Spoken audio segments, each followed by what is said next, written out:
हाँ भैया, हम लोग देखें क्वेश्चन नंबर 3 आपको बताना था, है ना। Question number 3 1.2 exercise 1.2 question number 3 नवम दिखाइए कि दिखाइए कि संख्या रेखा पर √5 को किस प्रकार निरूपित किया जा सकता है। सब लोग ध्यान देखिए, नियम आपको सीखना। हमने कहा था कि कर्ण का वर्ग बराबर लंब का वर्ग धन आधार का वर्ग, आपको पहले से मालूम है। हमने क्या बनाया, समकोण त्रिभुज बनाया। इसमें ये कोण सी न्यून कोण है, न्यून कोण के सामने वाली भुजा लंब होगी जिसका नाम ए बी है, ठीक। और 90 अंश अर्थात कोण बी के सामने वाली भुजा कर्ण होगी जिसका नाम ए सी है, आधार आपका बी सी है। तो त्रिभुज में आप देख रहे हो कर्ण भी है, लंब भी है और आधार भी है। √5 को आपको दर्शाना है। तो सर्वप्रथम आपको ये जानकारी होनी चाहिए कि 90 अंश का कोण बनता है कि नहीं बनता, वो भी पटरी और प्रकार से, ठीक है। ये आपके रूलर है, सब लोग जानते हैं नाम इसका, ठीक है। और ये आपका 1.5 टांग वाला प्रकार है, ये भी आप जानते हैं।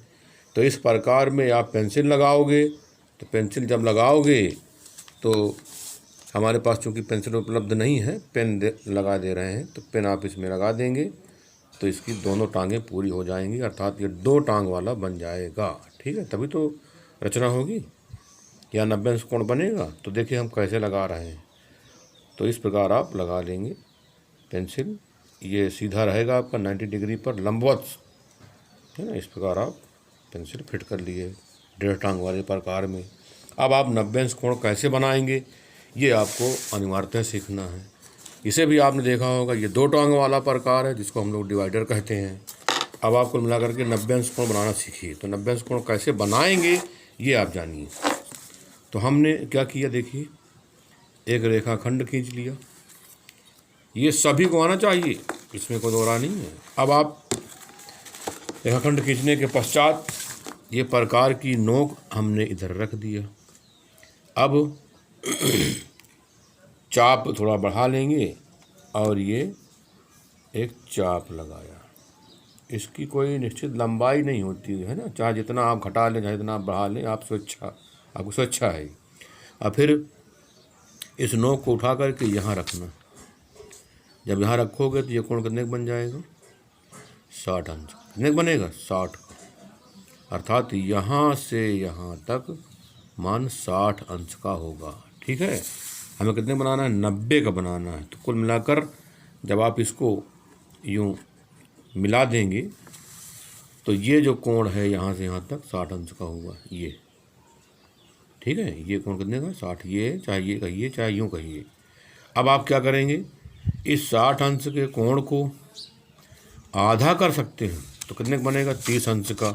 क्योंकि सब जानकारी होनी चाहिए ना। तो ये 60 का आप आधा कर लोगे तो यहाँ नोक रखिए, एक चाप लगाइए, और यहाँ एक नोक रखिए, यहाँ चाप लगाइए, तो कितने बन गया, 30 का। तो 60 को हमने क्या कर दिया, आधा कर दिया।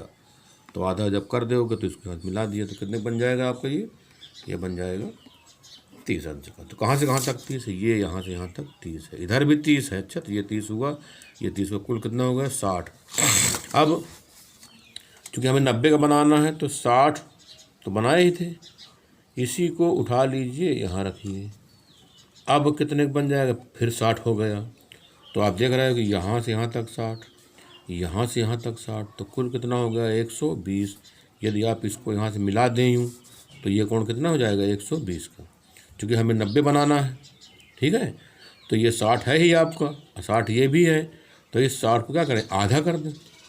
तो जब आधा करोगे तो यूँ कर लोगे, देखिए इस प्रकार आप इसको आधा करना है, वहीं पर आप प्रकार की नोक रखोगे दोनों अंतिम सिरों में, अर्थात अंत्य बिंदु पर।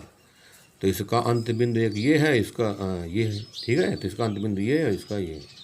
अगर ये प्रारंभिक है तो ये अंतिम है, ये प्रारंभिक है तो ये अंतिम है। तो अंत्य बिंदुओं पर प्रकार की नोक रख करके 60 अंश के कोण को एक प्रकार से क्या कर लिया, हमने आधा कर लिया। तो कुल मिला करके पटरी से जब इसको मिला दोगे आप, कहाँ चली गई,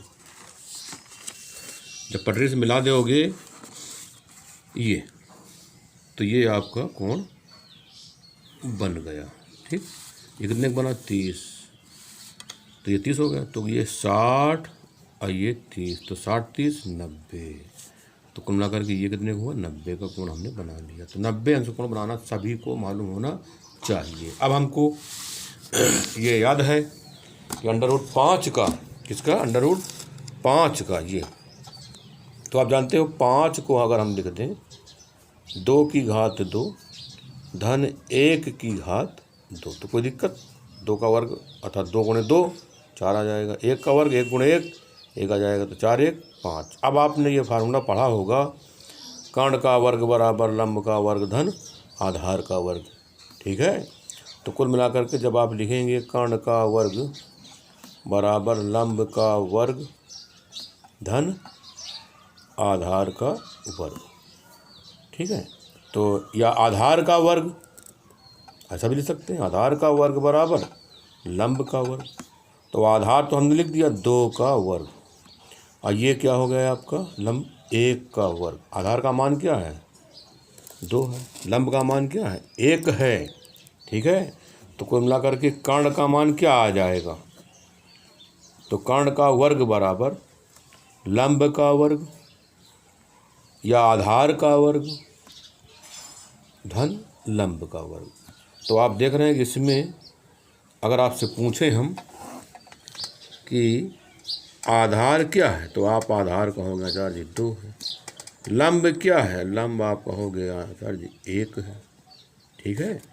तो आप देख रहे हो कर्ण का मान जब हम निकालेंगे, आपने लिखा नहीं कर्ण का वर्ग बराबर 2 का वर्ग धन 1 का वर्ग, तो 2 का वर्ग क्या हो जाएगा 4 और 1 का वर्ग क्या हो जाएगा 1, तो 4 1 5। तो कर्ण का वर्ग बराबर 5, तो कर्ण बराबर 5, ये आपका देखो ना कर्ण की घात 2 है, तो कर्ण की घात 2 जब ये 2 बराबर के दूसरी तरफ जाएगा, चूँकि ये घात है, तो घात जब दूसरी तरफ जाती है तो घात उलट जाती है, अर्थात ये 2 है अर्थात 2/1 है, तो 1/2 हो जाती है। तो कर्ण बराबर, अब 1/2 को आप इस प्रकार लिख सकते हैं, घात में अगर 1/2 है ये, ठीक। तो √5 हुआ कि नहीं, √5। तो कुल मिलाकर के कर्ण बराबर √5 आया कि नहीं आया।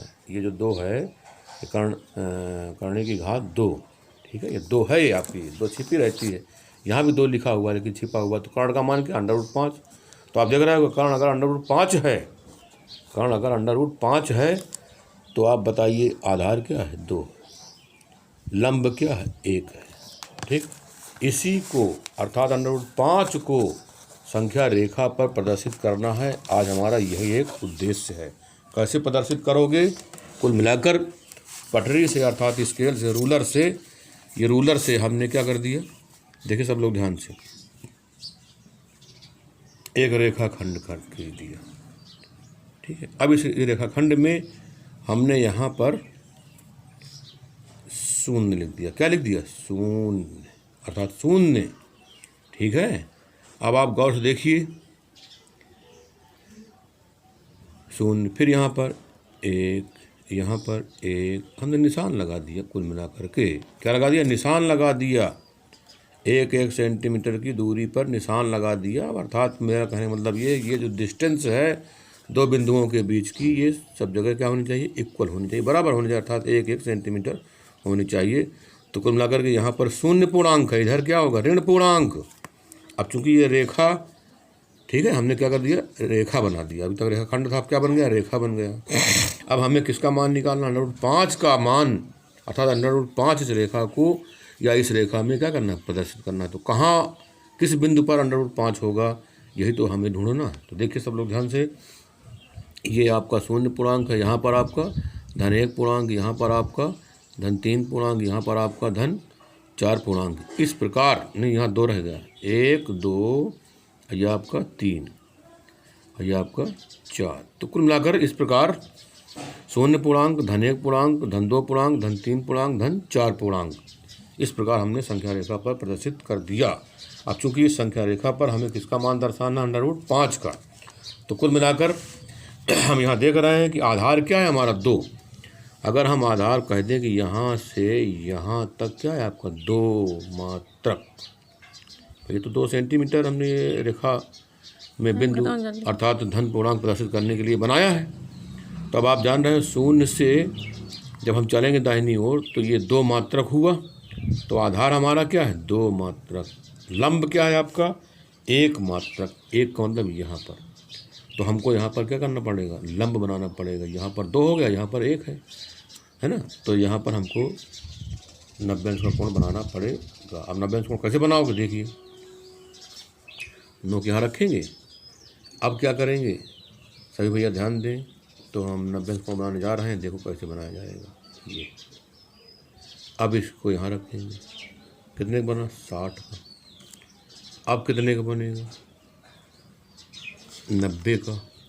अब ये 60 और जो 90 बनाया है आपने, कुल मिला करके इसको क्या करना पड़ेगा, आधा करना पड़ेगा। तो आधा करोगे तभी तो 90 बनेगा।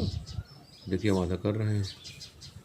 अब आधा करने में थोड़ा सा हमने इसको छोटा कर लिया, अच्छा कर सकते हैं आप, क्योंकि हमें इन पीछे तरफ लगा इसको ही ये और एक चाप यहाँ से लगा देंगे, ठीक। तो कुल मिलाकर उद्देश्य हमारा ये है 90 अंश का कोण बनाना है। अब 90 अंश कोण कैसे बनेगा ये आप जानिए, आपको बनाना आना चाहिए। देखिए हमने 90 बना दिया, ठीक है, ये 90 बन गया। अब जब 90 बन गया तो हमको यहाँ से यहाँ तक की दूरी क्या है हमारी, 2 मात्रक है। चूँकि आधार हमारा क्या है, 2 है, 2 मात्रक है। अब हमको एक ऊपर अभी काटना पड़ेगा 1 मात्रक। तो 1 मात्रक जब काटोगे आप, ठीक है, तो 1 मात्रक नाप के काटोगे, ऐसे नहीं। हमने जो है, जैसे आपका ये 2 मात्रक है, इसी प्रकार ये भी आपका ऊपर वाला 1 मात्रक लिया जाएगा। अर्थात ये आपका यहाँ से यहाँ तक एक ही तो है, बताइए आप, या ये भी तो आपका एक ही तो है। तो यही आप ऊपर काट लें, ये ले हमने काट लिया, ठीक है। अब आपसे कहा जाए कि यहाँ से यहाँ तक की दूरी कितनी, तो आप कहोगे 1 मात्रक। कितनी दूरी है, 1 मात्रक। तो ये आपका आधार कितना है, 2, लंब कितना है, 1। अब आप जान रहे हो कि ये कोण कितने का है, 90 का। तो इसको अगर हम मिला दें तो अब आप बताइए कर्ण हुआ कि नहीं हुआ आपका, ये कर्ण, ठीक। अब आपको पता है कि कर्ण हमारा निकालना है, तो कर्ण का वर्ग बराबर लंब या आधार का वर्ग। आधार 2 है और लंब क्या है, 1 है। तो 2 का वर्ग 4 और 1 का वर्ग 1, ठीक है। तो ये कर्ण का वर्ग आया कि नहीं आया, तो कर्ण का वर्ग बराबर 4 1 5। तो कर्ण बराबर √5। हमको √5 का ही तो बिंदु ढूंढना है। तो कुल मिला के हमने देखा कि ये जो दूरी आई है ये कितनी है, √5 है। कितनी है ये, 5। ये कितनी है, 1 है ना। आधार कितना है, 2, लंब कितना है, 1, कर्ण कितना, √5, ठीक। अब आप √5 कहाँ से कहाँ था देख लो। √5 हमारा यहाँ से ये √5 है कि नहीं, बोलिए। √5 अगर है ये, तो √5 का रेखाखंड है। तो हम देखो इस √5 रेखाखंड को संख्या रेखा पर दर्शाना चाह रहे हैं। तो संख्या रेखा पर ये देखिए आया ये। अब आप देख लीजिए, ये √5 का जो चाप हमने लगाया है, ये संख्या रेखा को कहाँ काट रहा है, इस जगह पर काट रहा है, इस बिंदु पर काट रहा है। तो इसी बिंदु पर √5 है। बोलिए √5। √5 वैसे भी आप जान रहे हैं, √5 का वर्गमूल क्या होगा, 2 से ज़्यादा होगा, 3 से कम होगा। तो भाई 2 से ज़्यादा और 3 से कम, तो √5 ये बिंदु हुआ कि नहीं बंद हुआ, ठीक। तो कुल मिलाकर इसे आप बनाना सीखिए। ध्यान रहे √5 का मान हमने बता दिया। √7 भी कह सकते हैं, √10 भी नहीं कह सकते हैं, ठीक है। आपको किसी का भी मान निकालने को या प्रदर्शित करने को, निरूपित करने को कहा जाए, तो आपको संख्या रेखा पर प्रदर्शित कर लेना चाहिए। तो ये बिंदु क्या, √5 है, ठीक। अब इसके पश्चात आपको इसे घर में पटरी, प्रकार, चांदा जो भी प्रयोग कर सकते हैं, इससे आप करिए। इसको आप दोहराइए, एक ही बार नहीं, 1 बार 2 बार 3 बार, जब तक न बन जाए स्पष्ट तब तक इसे दोहराइए, ठीक है। तो √5 को हमने रेखा पर प्रदर्शित कर दिया। तो यह बिंदु √5 है। जैसे आपका यह बिंदु क्या, +2 मात्रक या +2 धन पूर्णांक। ये बिंदु क्या है, +3 धन पूर्णांक। ये बिंदु क्या है, +4 धन पूर्णांक। तो ये बिंदु क्या है, √5, ठीक है, धन पूर्णांक। बात समझ में आ गई। अब इसके पश्चात कार्य करना है आपको ये। धन्यवाद।